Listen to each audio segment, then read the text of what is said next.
आता बातमी आहे महाराष्ट्रातील पांढरा हत्ती बनलेल्या महामंडळाची। सध्या महाराष्ट्रात तब्बल 110हून अधिक महामंडळ आहेत। त्यातील अनेक महामंडळं ही फक्त जनहितार्थ या गोंडस नावाखाली गेल्या अनेक वर्षांपासून तोट्यात आहेत। पण यात तुमच्या आमच्या कराच्या पैशांची मात्र उधळपट्टी होत राहते। महत्त्वाचं म्हणजे ही महामंडळं सर्वसामान्य जनतेच्या हितासाठी कमी आणि राजकीय बगलबच्च्यांच्या सोयीसाठी जास्त वापरली जात आहेत। पाहुयात एबीपी मासाचा यावरचा स्पेशल रिपोर्ट।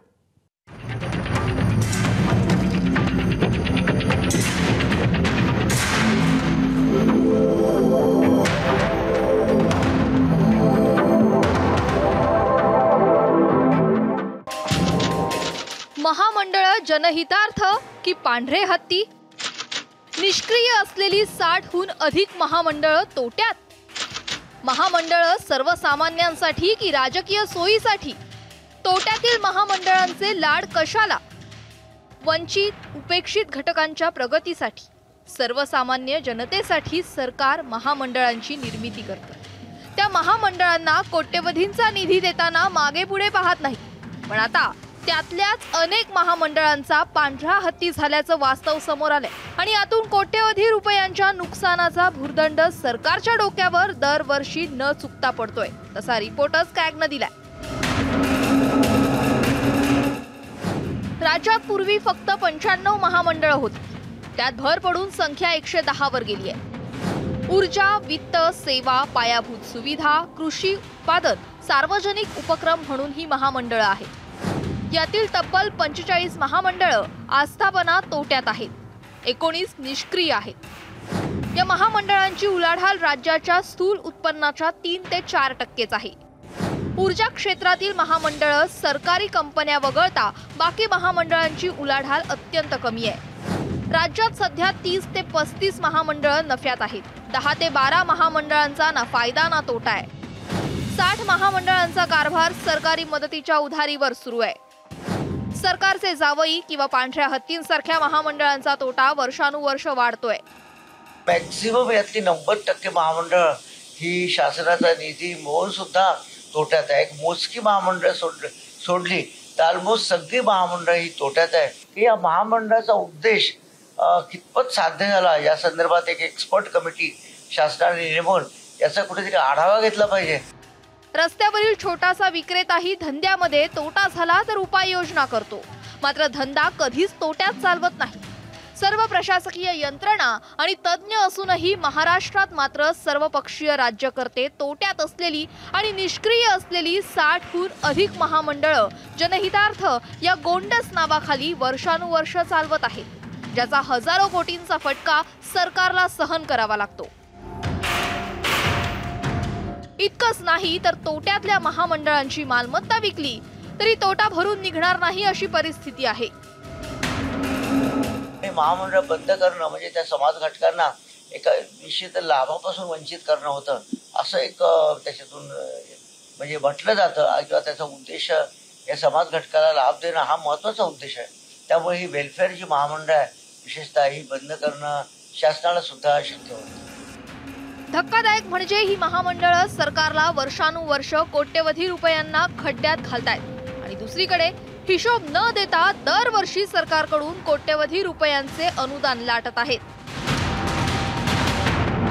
या तोट्यात असलेल्या महामंडळांसंदर्भात महामंडळाचे अध्यक्ष व संबंधित प्रशासकीय अधिकाऱ्यांशी संपर्क साधला असता त्यांनी कोणतीही अधिकृत प्रतिक्रिया दिलेली नाही। मात्र ही महामंडळं जनहितार्थ सुरू आहेत असं ते ऑफ द रेकॉर्ड सांगताना पाहायला मिळतात। महामंडळांची ही अशी भीषण परिस्थिती, विविध समाज घटक आणि सर्वसामान्यांच्या सुविधांसाठी बनलेली ही महामंडळं म्हणजे मंत्री, आमदार आणि कार्यकर्त्यांच्या राजकीय सोयीसाठी आहेत का असा सवाल आता विचारला जातोय। कारण सत्ता कोणाचीही असो, नाराज आमदारांची महामंडळावर वर्णी लावून त्यांना खुश ठेवण्यासाठीच महामंडळांचा उपयोग केला जात असल्याचं चित्र आहे। सगळ्याच महामंडळातून नफा मिळवायचा ही नफेखोरी काय सरकारला करायची नाही।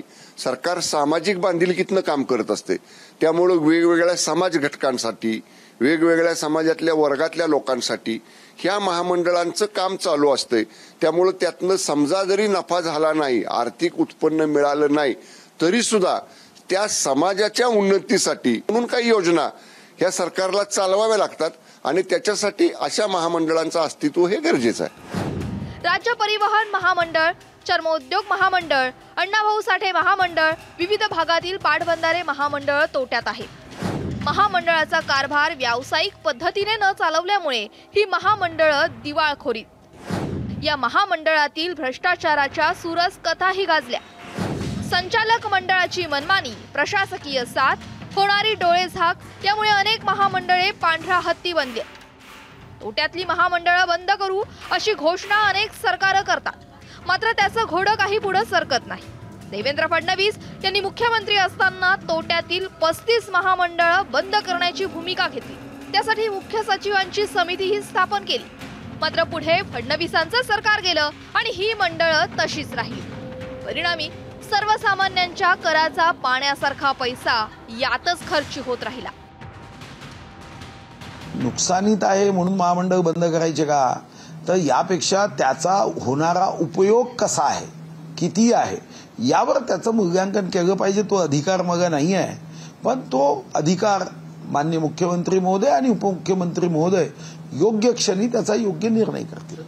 म्हणजे सगळंच एसटी महामंडळ नफ्यामध्ये आलंय असं माझा दावा नाही. जी महामंडळ लॉसमध्ये आहेत त्याची कारणं सरकार नक्की शोधेल, परंतु त्या महामंडळाचा बोजा सरकारवर पडलाय असं कुठं झालं. त्यामुळे तोट्यात असणारी ही महामंडळं गेल्या अनेक वर्षांपासून अनुदान देऊन सरकार चालवतं. समित्यांनी ही बंद करण्याची शिफारशी केल्यानंतरही ही महामंडळं अजूनही सुरू आहेत. त्यामुळे ही महामंडळं जनहितार्थ की राजकीय सोयीसाठी हा प्रश्न या निमित्तानं उपस्थित होतो. कॅमेरामन दीपेश महाजनसह मी अल्पेश करकरे, एबीपी माझा, मुंबई. एबीपी माझा, उघडा डोळे बघा नीट.